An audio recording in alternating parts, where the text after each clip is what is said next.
Баршаңызға сәлем. А2 базалық деңгей бойынша мәтін тыңдайтын боласыздар. Дайынсыздар ма? Олай болса бастаймыз. Мәтіннің тақырыбы мәселе. Бірінші мәтін. Менің атым Самат. 7-ші сыныпта оқимын.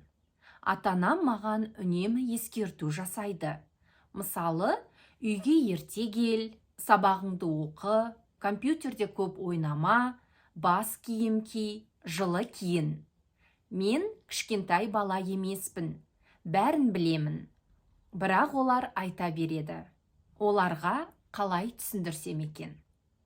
Екінші мәтін. Менің атым Арман. 5-ші сыныпта оқимын. Менің ағам бар. Аты Мақсат. Ол 6-шы сыныпта оқиды. Анам маған үнемі Мақсаттың ескі киімін ки, Мақсаттың ескі сөмкесін немесе кітаптарын ұста дейді. Ал менің ұстағым келмейді.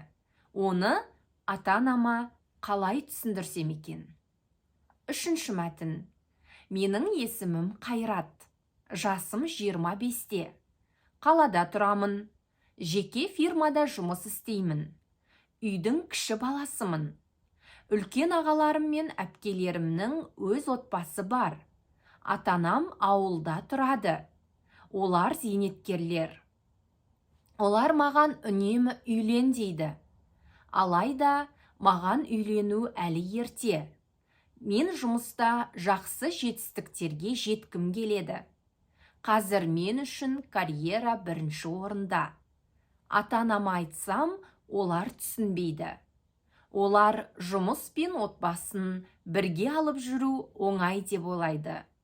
Меніңше, қазіргі кезде бұл қиын секілді. Құрметті достар, енді сұрақтарға жауап беріңіздер. Теперь ответьте на вопросы. Бірінші сұрақ, первый вопрос. Самат нешінші сыныпта оқиды? Екінші сұрақ, оған қандай ескертулер ұнамайды? Арманға анасы үнемі не айтады? Арманға анасы үнемі не айтады? Төртінші сұрақ, Қайрат қайда тұрады? Және қайда жұмыс істейді? Бесінші сұрақ, Қайратқа ата-анасы үнемі не айтады? Алтыншы сұрақ, Қайрат үшін не маңызды?